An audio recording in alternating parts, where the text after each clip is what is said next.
Hi everyone, this is Tamzin Barriolhet, Senior Lead of Global Sports Marketing for basketball and team sports with Under Armour, and this is One-on-One with ADC Partners.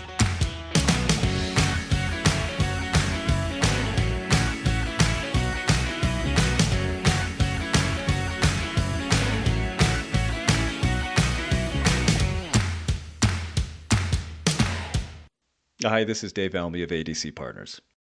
Now, at any given time, there are probably something like 120 categories of businesses engaged in sports partnerships. Now, really, I actually looked it up once. And of all those categories of business, I don't think there's any as competitive as sports apparel and footwear. It is not for the faint of heart. Books have been written and movies have been made about how intense it is. Now that's why Tamzin Barriolhet, Under Armour's Senior Lead for Global Sports Marketing, is so perfect for that industry. She's a fearsome competitor, a skill she honed on the basketball courts of her native France. And after competing at the D1 level in the US and a brief pro career in France, Tamzin turned her eyes to the business side of sports. And if you're guessing that her competitive nature served her well, you'd be correct. In our conversation, Tamzin and I talk about her early days as a basketball prodigy in France, the transition from playing sports to working in it, her current role at Under Armour, the evolution of that brand's partnership with global superstar Steph Curry, and how she stays on top of an industry that changes by the minute. Now, our conversation takes off quicker than a Steph Curry crossover, so brace yourself and enjoy. When I used to work at the Cavaliers, fun fact, we had one of our corporate sponsors was from Switzerland, but the CEO of the company, Tissot, which you've probably heard of them, the watch company. Yeah. The CEO is French and I'm French. So the team had put together this like welcome video for him as he came into town because they were presenting championship watches to the team after the 2016 run.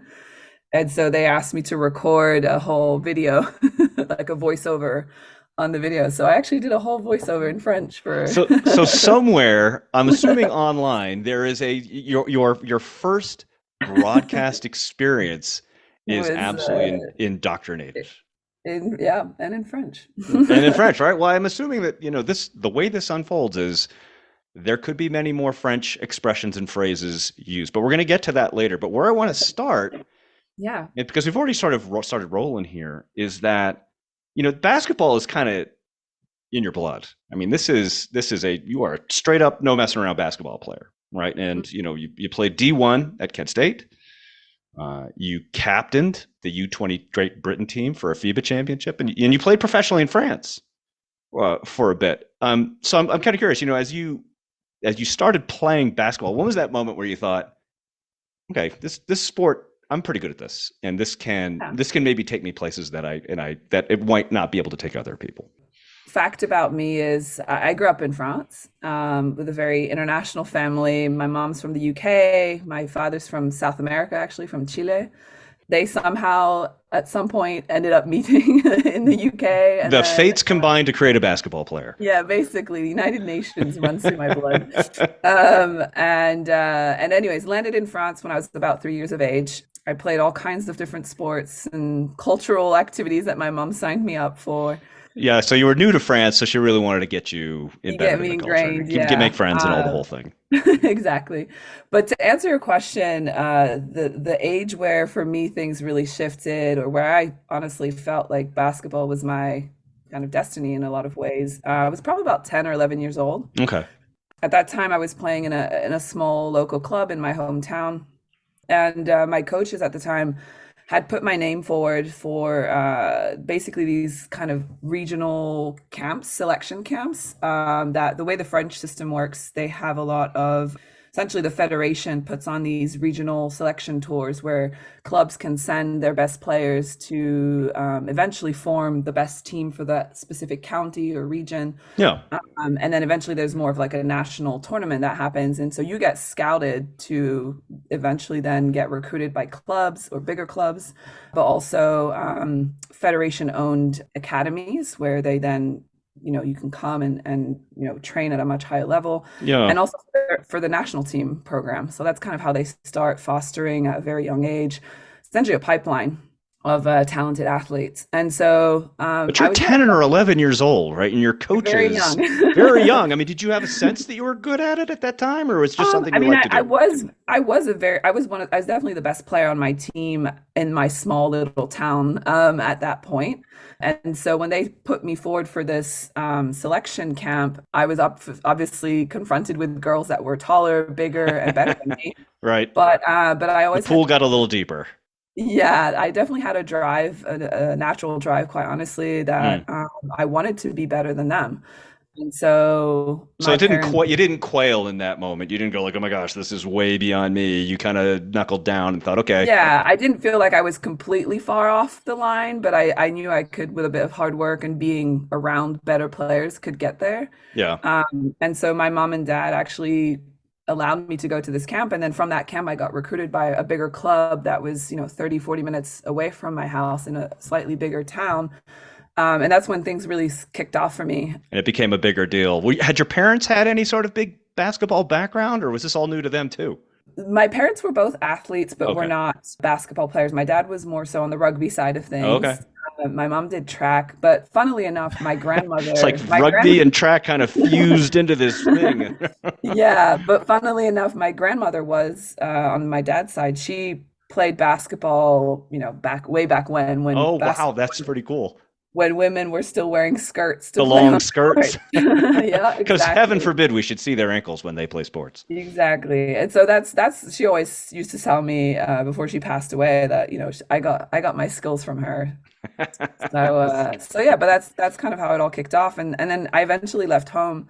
Yeah, I was 13, 14 years of age, and I entered one of those academies that was about 2 hours away from my house, that's a where big I was moment. in a boarding room type setup Yeah, with a lot of athletes from obviously basketball, but different sports who were all training for their Olympic dreams, really. yeah. And there was gymnasts, judo, and tennis, and squash, and gymnastics. I mean, you name it, there was every sport there. And that's kind of where I entered kind of the elite youth space in sort of the French system at a pretty young age. And then that ultimately led to playing college in the US. And like I said earlier, I mean, you're competing in FIBA championships and things like that. You go on to Yeah. have a pretty remarkable basketball career. But I've spoken to a number of athletes in the past about that, what can be a challenging moment when you start to see, okay, the competing side of sports is coming to an end, right? And Yeah. sometimes that's selective, sometimes it just happens to you. Can you talk a little bit about that transition when you go from being an athlete? Because you had a little bit of overlap while you were playing basketball and you started to look at the business side of sports. So I think you interned at the Hmm. Cavs. What were you prepared for? Like, where do you feel like competing as an athlete prepared you for sports business? And where do you feel like you went, oh boy, I got a lot to learn here.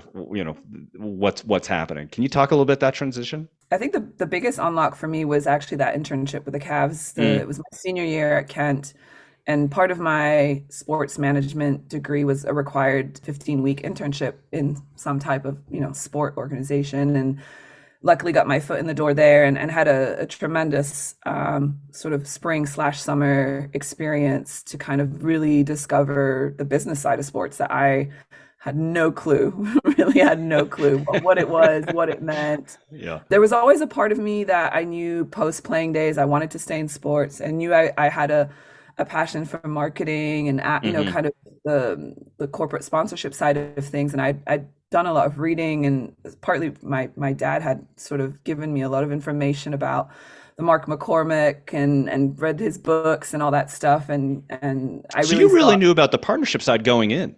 I knew about the partnership side going in. Mm, I didn't know how it would happen or sure. how it comes to life or how those things even got sold or whatever, It's right? I just didn't know the magic. process. I just knew that it was in the ecosystem. Well, one being an athlete, you deal with sponsors and this, Yeah. that, and the other, You're right? surrounded But by it.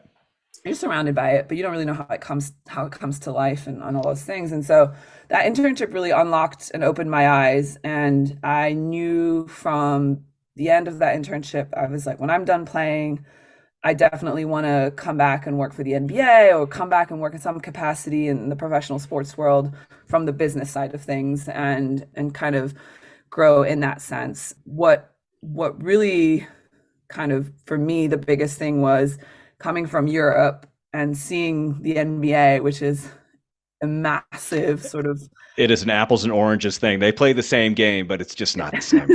it's not.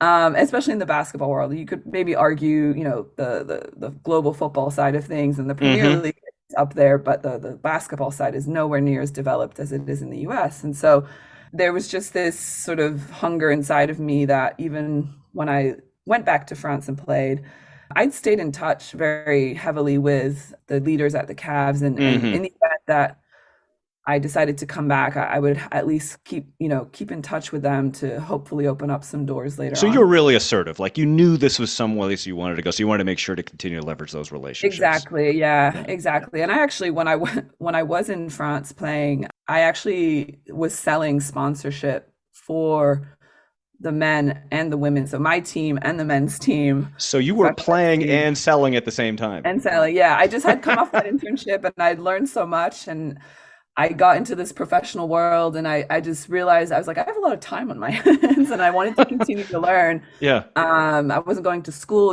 every day anymore. And so I actually asked the president of the club if I could sell sponsorship for both the men and the women's team. And we were one of the unique clubs in France that actually had both structures under the same umbrella. And so he was like, sure, that would be great. Like, why not? And Yeah, really. negotiated myself Okay.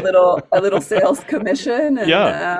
and kind of went from there. And so I kind of stayed in touch with it, but it was a very different world. I mean, it was definitely more, door to door sales. Like I would Yeah. walk around the city of Lyon, which is where I was living, and meet up with business owners and meet up with restaurant owners, small businesses in the area, because that's how a lot of these clubs are really live off is Yeah, the just kind really of locally oriented clubs really local oriented. focusing on Yeah, small businesses. exactly. And so got a few to kind of come on as partners, and that was it. But ultimately my career ended a bit sooner than I anticipated. I had a pretty bad hip injury that Okay, yeah.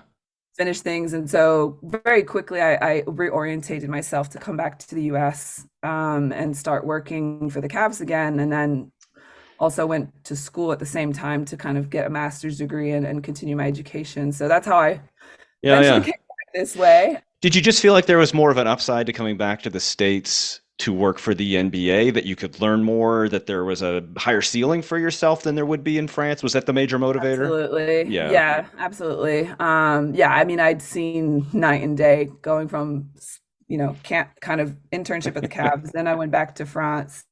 And granted, it's one of the largest clubs in France for basketball, but it's just nowhere near as where the NBA is. And I knew, yeah, upside, financial, even just growth, that the US and in the NBA for me was definitely where I wanted to start my career off the court. Well, suffice it to say, you also come back to the Cavaliers when they have this fella named LeBron James playing for them. I suppose Yes. that kind of helps with the profile of the club and probably getting you Definitely did. some access to opportunities and exposure that really you couldn't at that point in time get just about anywhere else, right? Because you're with the Cavs during LeBron James's tenure there, you win an NBA championship, and obviously there's a ton of attention being paid to the team because he's the most marketable athlete on the planet.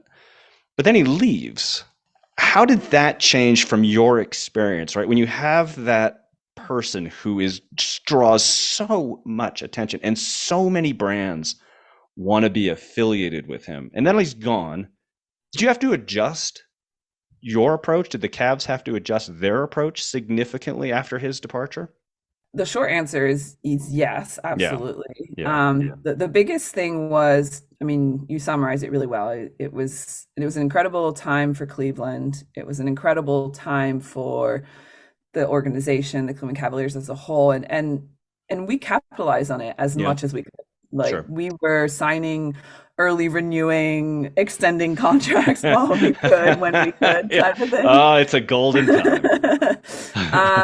But on the flip side of that, certainly the trickle effect of us being proactive in not knowing how long he was going to be around for is what came after, which was that sort of year or two until what took really 2 or 3 years for the team to start rebuilding, Mm, and finding success again, is essentially over delivering for the current partners that still remained, right. finding flexibility in the contracts to renegotiate terms. I think the Cavaliers, in some cases, from my experience now, even having left and worked with other teams around the league from on behalf of other brand clients, is their willingness just to be good partners, quite honestly, and sort of finding flexibility in allowing to plus up, plus down in certain cases where and when it made sense, and certainly from the account teams that manage each and individual client is to find opportunities to generate more value for the partnership,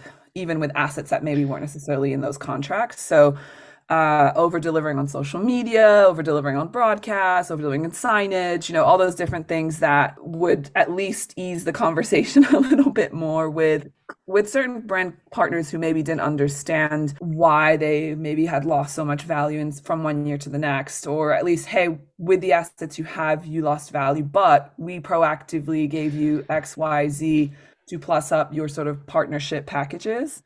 So it just depended on the client, what they valued, what they didn't, and all those types of things to come up with a sort of a make good plan, essentially is what it came, I think we called Yeah, it. so I guess is it fair to say then, like, if the product changes that dramatic, like you can sell on the product, right? And when LeBron James was playing for the Cavaliers, I mean, the team and the success was the product you were selling. But when Yeah, that changes significantly, you saw the imperative of changing the lens on the approach, which became much more service correct. oriented, right? I want to make sure that you feel like this is a special investment. Yeah, okay, the team's not performing the way it did when LeBron was here. And Correct. maybe we're not getting as many primetime games as we did before. But you are getting a service team that is going to make sure your experience here is unlike anything you've got in your other investment portfolio. Is that about right? Yeah, that's absolutely right. And really just there was this sort of mentality of going above and beyond to making sure that the partners felt we were over delivering and doing what was right and doing what was right by them. Ultimately knowing that more renewal conversations would be happening, during that time, and showing our proactivity to really over deliver, I think helped a lot of those conversations. And then certainly some partners decrease their spend or decrease, or some may have walked away, but at least they walked away on good terms. Right, because you never know when they could come back again.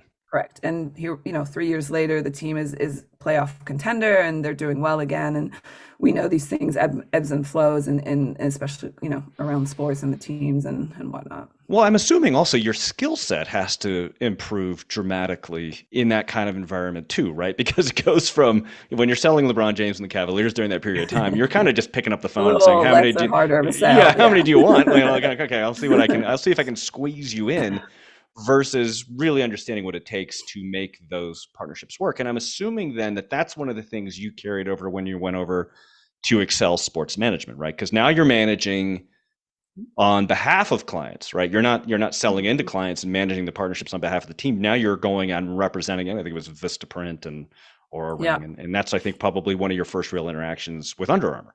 Yeah. No, yeah, the Excel experience was eye-opening for me in the sense that I'd spent 5 or so years plus at the Cavs and being on the team side, and really sort of owning my book of business and owning my clients and owning the execution portion of their relationships, right? Moving to the agency side, and now I always kind of felt like the woman in the middle between the brand Yeah. and the teams or the leagues or even the athletes that we were engaging with on behalf of the client.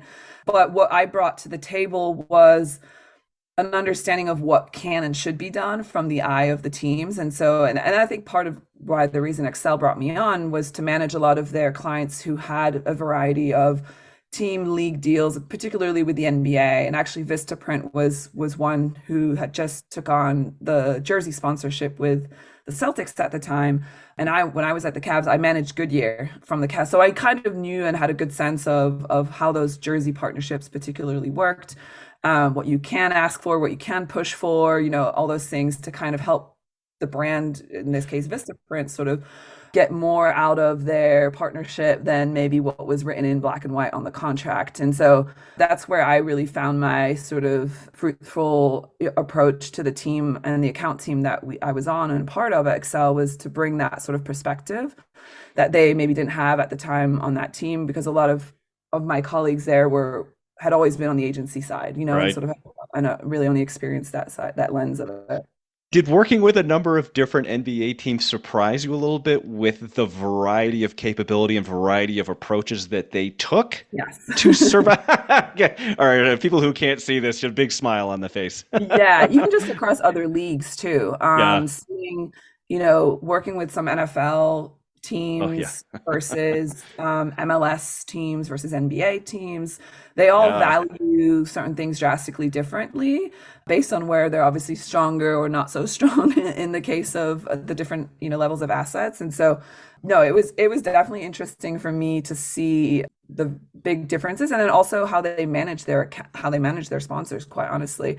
I'd come from obviously a smaller market where in a lot of cases we had to over deliver, overcompensate to kind of make big brands feel special for them to want to come back and sponsor the team in Cleveland, versus working with a New York market team who will This get is the way we do things. yes. This is it. And you fit in this bucket or you don't. And so that there was definitely challenges in that as well.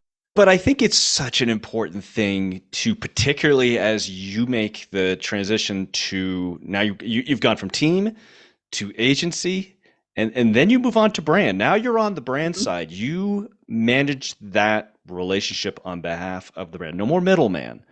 Was that what was compelling to you to go to Under Armour? I mean, obviously, super high profile brand, Yeah. big investment in basketball, but now more control, and you're the client. Was that a significant draw? Yeah, it was one of the, I'd say, the pluses of the role and the opportunity, was to go to an organization that, one, is born and raised in sports marketing, right? Yeah, You can't their you origin story. Yeah, you can't really sort of fake the fact that you're in sports. Like if you're an outfitter, if you're a You're retailer, right. They don't sell into the symphony. No.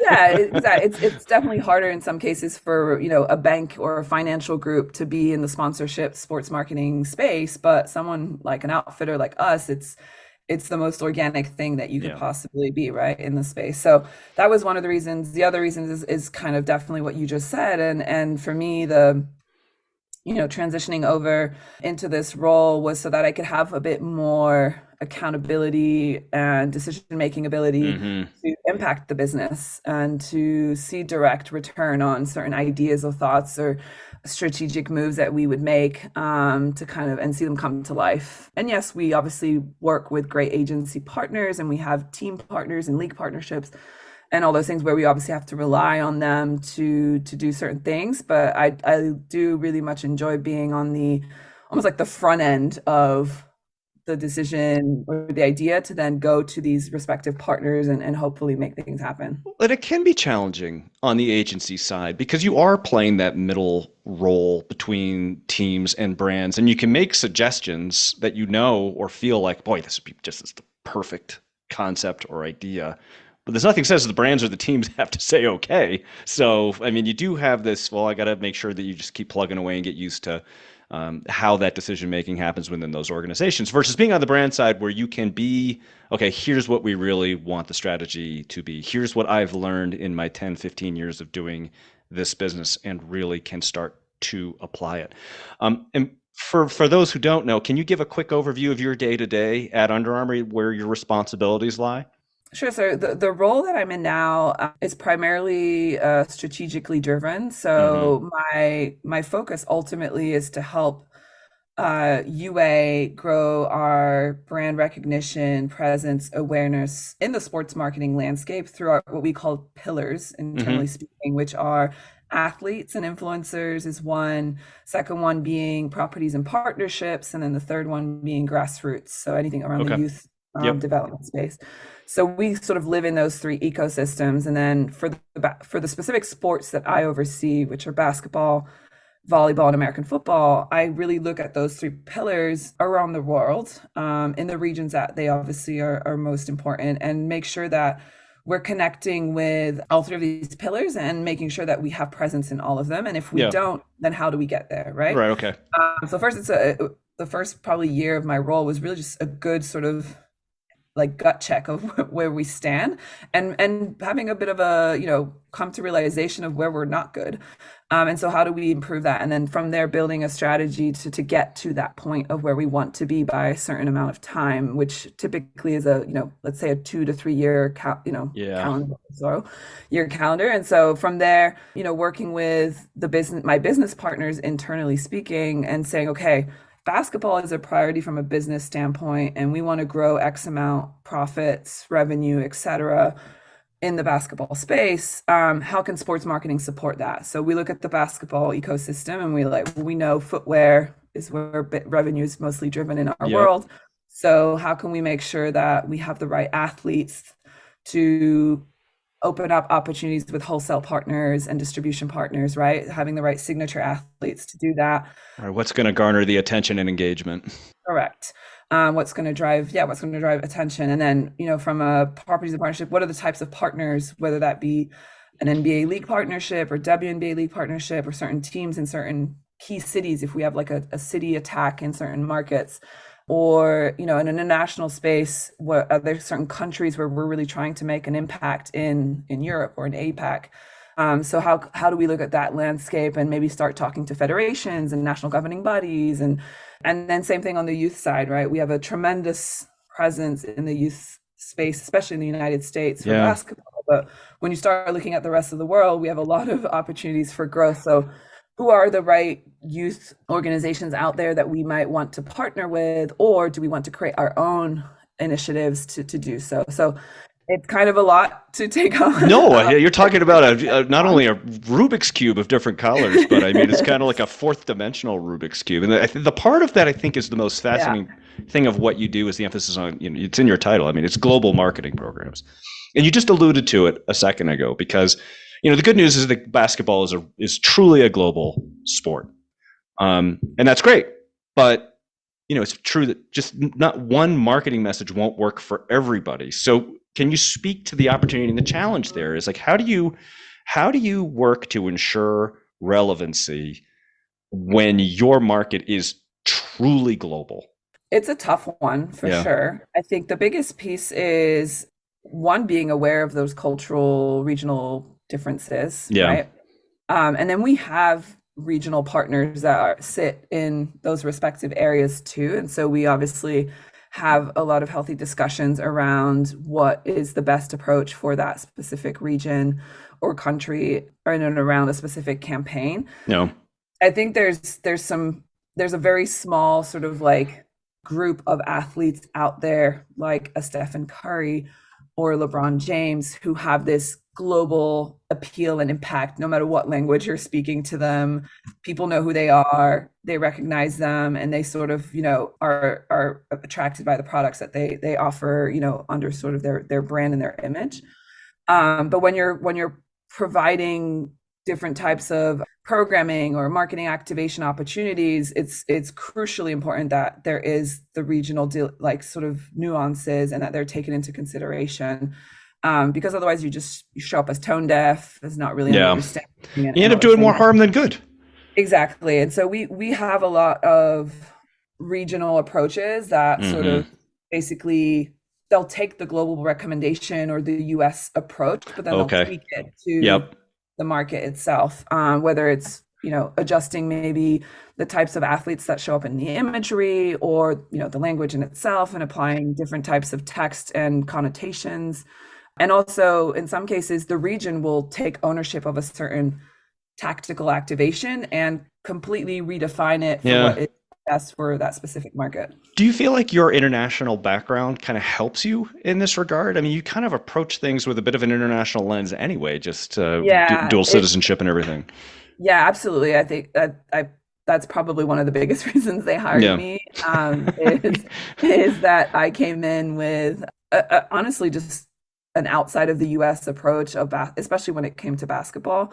The partly because I recognition that this is global. We need people correct. who can think globally. And the fact that like I came through the system, right, Yeah. of international or even a French system. I played internationally, and so I understand the FIBA world of basketball, not just Yeah. the NBA and the WNBA. And so there was definitely, I think, a big selling point for them. And then my personal background and understanding the cultural nuances that exist, just because I lived and breathed it in my own family. But it's yeah, no, it was definitely something that even for me when I was looking into the role that I found extremely appealing was that I was going to be able to have those cultural different types Yeah, of you were calls. going to be able to use what you knew.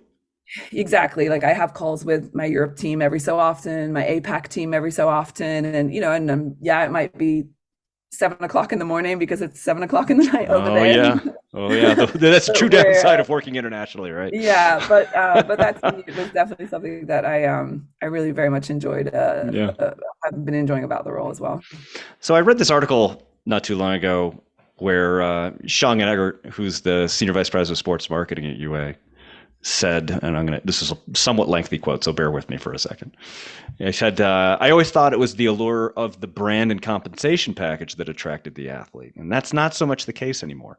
It's the connection that you build with them that may make the difference. And you create special relationships when you find that you're after the same goals. Athletes have become a lot more sophisticated about the power of their own personal brands, right? And how their partnerships extend that image and values. And I'm wondering, have you seen this change over the course of your career? Like when you were at the Cavs, you saw LeBron James, and probably no one other than maybe Michael Jordan and some other athletes along the way understood that about what they brought to the table. So I'm wondering, Mm, have you seen that change, and how has UA evolved to address yeah, that shift in their recognition of that? have definitely seen an evolution. I think looking at time at the Cavs, even at Excel, where in a lot of cases athletes, some were just seeking the check, some were Yeah. just looking maybe to raise their brand and their image a little Hmm. bit here and there. But at the end of the day, there was definitely that stigma of they're just doing it because they have to or Right. because it's kind of expected of them. I think social media has definitely affected and changed that approach. And also, agents and agencies have been a lot more, I'd say, probably stronger in educating their athletes of like who and why and when you should accept or look into certain partnerships, and also Yeah. making sure that, to your point, values aligned. I mean, having an athlete, do a commercial for Pepsi, but he never drinks Pepsi ever, like how that can come off as inauthentic.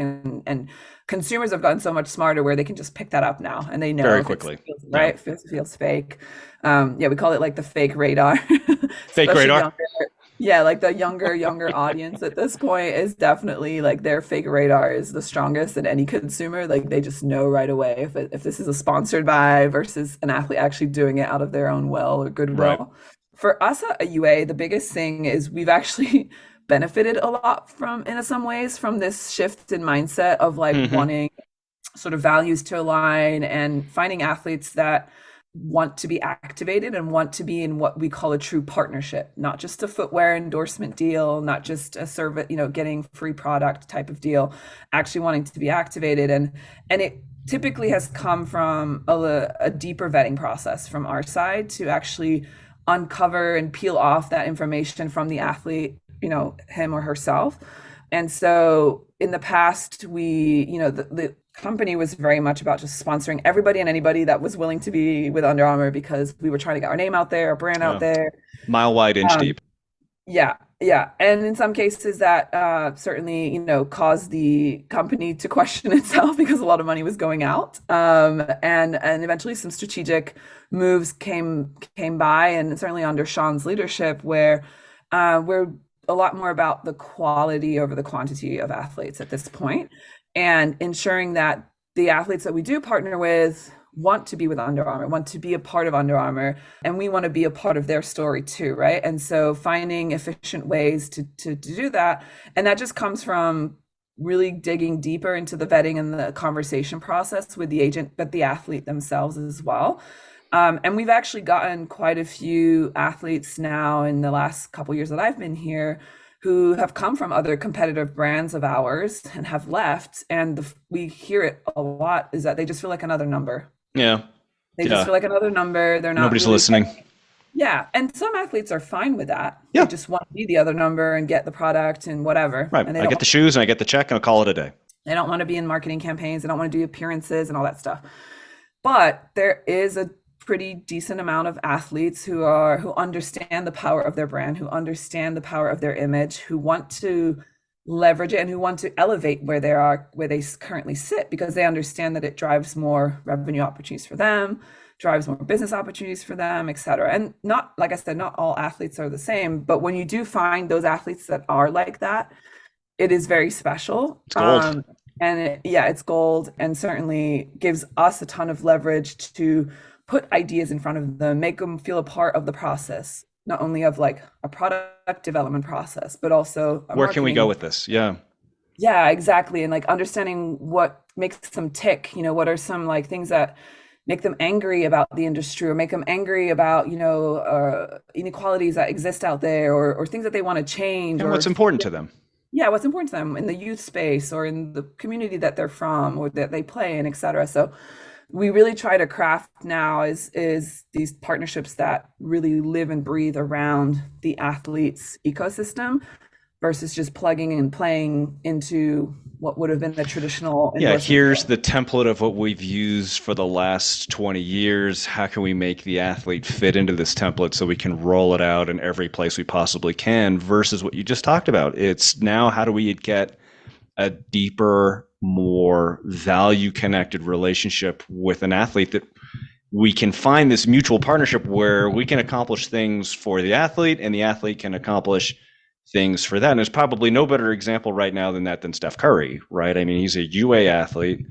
He Hmm. is probably the most visible basketball player on the planet. And I'm supposing that's one of the reasons why, we extended we look at I just made myself part of UA. That was awfully nice of me. That's one of the reasons why his contract just was extended into Yeah. what can be a lifetime deal with the brand. That's clearly a big commitment for UA. Can you talk Mhm. about that partnership a little bit, what it means for UA, and how does that exemplify all the things that we've just talked about, specific with using Steph Curry as the example? Yeah, it's a tremendous deal and opportunity for UA. Point blank, basketball is not where we were born, Right? right? It's not what we're famous for. And having someone like him and his brand power to elevate and give us credibility in the basketball space is that's the biggest reason, right? Why we needed A him. lot of And on the validation. flip side, yeah, brand validation, sport validation. And then on the flip side, we've grown with him these last 10, 11 plus years and have developed extremely tailored product to fit the needs of him as an athlete, as a basketball player, as one of the best shooters. And so he wants to now sort of take that to a much wider audience and give visibility into the technology that UA has developed for him and has, in some cases, helped with his success on the court, and getting that shot just a little extra faster and having that extra grip on the hardwood floors so that he can make those quick turns and those quick cuts and on all that stuff that he's really very much known for. Just like the ones you made back in the day yourself. Yeah, exactly. Same speed. But anyway, so no, the biggest thing about that partnership was certainly a merge of interests. Certainly, needs from him to want to continue to grow his legacy beyond his playing days on the court, and then certainly for us to continue to grow our basketball business in the States, globally speaking. We know he's an international Yeah. recognized superstar at this point, and so we understand that we kind of needed each other to kind of validate where we were, but let's go to the next level. And so the partnership is going to do just that. We're going to start seeing it here in the next few weeks. I can't. I'll give you Give us a hint. little preview, a little flavor. We're going to be announcing, the first Curry brand sort of athlete, like kind of signed under his Cool. ecosystem, which we're really excited about. So there's going to be more opportunities to kind of grow an athlete roster that lives, within Curry brand and Under Armour. And then some more international opportunities as well. There's a huge appetite in Europe for his products, a huge appetite in China and the rest of APAC as well. Really And so, underscoring that global part of the gig. yeah, the global part of the gig, that's definitely going to kick in for us. Mm. And It's so exciting, right? it is. It's very exciting. It's going to be definitely, some learning curves, I'm sure too, when you're growing a brand in its infancy Yeah. stages. It's only really what 2 to 3 years old at this point, and so some learnings for us all. But the energy behind it is very, very positive, and I think it's also, I think, him as an individual and the Curry brand as a whole. The whole mission is changing the game for good. So anything that we do around this particular initiative is always going to have a repercussion on trying to affect things in the right way. Yep. He has a big passion for women's sports, women's basketball, for golf, for underserved communities that obviously don't reap the benefits that some others do. And so anytime we go into certain markets, there's always a community impact initiative tied to it. And that's sort of always been the case since him as a star. He's always done that, but him bringing that into the brand, and you're going to start seeing a lot more, I should say, of those types of initiatives anytime we're trying to sell a new product. Yes, we're going to try and drive revenue for the company, but there's always going to be a sort of an underlying factor that's going to impact, some type of charity or Yeah. nonprofit or organization in the right way to help advance sports in the right way as well. So as we get ready to wrap up here, I got another question for you, and it has to do with how competitive the category of business you're working in is, because I don't know if there's anything more competitive than sports apparel, particularly when you start looking at footwear. I mean, the trends change at lightning speed, and people are incredibly passionate about it, right? In Mhm. just fun, and fundamentally so. And so I'm interested how do you stay on top of an industry that's moving so quickly? Are there things you look for, or the things that you do on a day-to-day basis to Mhm. try to maintain just that even half step ahead of what's going on?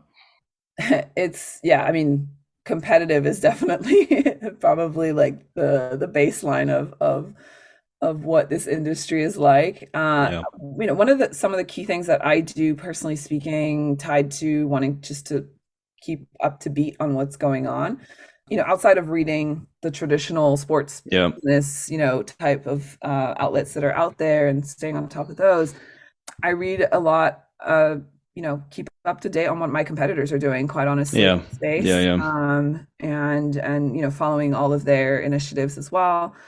Other elements that I'm doing are reading a little bit more deeper into the retail side of things and the fashion side of things, because So sport, much crossover now. there's so much crossover. So business of fashion has actually become one of my regular reads that I definitely, prior to UA, did not pay attention to. Um, and so it's good to kind of see, because they do talk about Adidas and Nike and other some of our competitors who are doing a lot more in that space, and that's certainly somewhere where we as a brand have not gone so far yet. And so we do have intentions to getting a little bit more into the that space, but it's just good to know and understand like where that's going, where that's living. And then on the other side of things too is really in the athlete space, kind of keeping a good beat on the new Mm. entry, like kind of challenger brands that are coming in right into the space, like Skechers and Lulu and Vuori and all these other sort of sports lifestyle brands that are coming in and who are actually coming into the footwear space too, not just apparel. Yep. It's been very interesting for us to kind of see how they're approaching things in a lot of ways. We're not quite the Nike or Adidas, at this point. We're not therefore the new, up and coming brands either. We're still very much a very big established brand, so we can't let the young ones and the new ones come in and attempt to poach and this and the other, but they are, and they're being very successful at it. So what are they doing that we're not, that's attracting athletes to want to be with them, and those types of things. So The target is always moving. it's always moving, and it's moving very fast, Hmm. and so it's really important in my role, especially to keep up to date on these different strategic moves that are being done by competitors in the space, and informing leaders and teammates in my sort of group that, hey, this is We happening. gotta need to keep an eye on this. We keep an eye on this. Can we add it to our measurement analysis and making sure that we understand like how they're trending, what they're doing, and all those things, and pulling consumer insights to understand too, like the perception that they might have, and those types of things. Tamzin Barriolhet, Senior Lead for Global Sports Marketing, Basketball Team Sports for Under Armour. Thanks very much for the time. But before I let you go, I'm going to put you in the lightning round. Okay. I've got a series of questions for you that you do not see coming. These are surprising, and I need the first thing that comes to your mind when you hear the question. Are you prepared? Okay. Let me take a deep breath. I'll take one too, because these questions are amazing. Okay, here we go. What's the greatest mispronunciation of your last name? Oh boy. God, there is a long list of those. I'm trying to think of one that comes to mind. I'll think about it. Let me All go. right, you think about it. We'll come back at the end. Okay. Obviously, there were so many. It was a complete stumper. Yeah, I can think of one. Two of your three brothers are named Mikey and Jordan. So was the basketball thing kind of inevitable? It's funny you say that. I always ask my mom if she did that on purpose, but she absolutely did not. Totally random.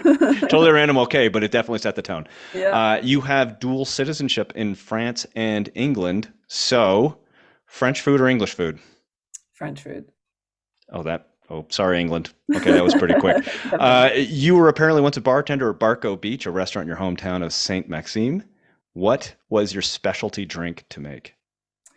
So it's actually my family-owned restaurant. I had a feeling. And my favorite drink to make was our mojito, which Oh, by far, on the French seashore drinking a mojito, that cannot be terrible. yes. All right, we're moving on to the next one. All right, ready? You scored a buzzer beater against Macedonia in the 2010 Euros. What's Macedonian trash talk like? God, I couldn't even repeat it to you, but So pretty bad if you can't pretty even say it. bad, All right. yeah. All right, last one. All right, in French, please say my word, but this is the best podcast I've ever been on. Mon Dieu, c'est le meilleur podcast sur lequel j'ai été ces jours-ci. The only thing I was hoping for was a Zutalor, but okay, we'll go with Mondu. Perfect. Okay, good. Can you come up with a good mispronunciation, or do I need to just come up with one on my own because I can be excellent at it? I think you should come up with one because you'll probably come up with a new one that I haven't heard yet. All right. Well, Tamzin Barriolhet, Senior Lead of Global Sports Marketing, Basketball and Team Sports for Under Armour. Thanks very much for spending the time. Thank you. Thank you. Thanks for listening to this episode of the One-on-One Sports Business Conversations podcast. If you enjoyed it, we always appreciate a subscribe, share, comment, or like. And don't forget, you can always find past episodes at abcpartners.com/podcast. This podcast is written, produced, edited, and hosted by Dave Almy. And theme music was composed by Scott Holmes.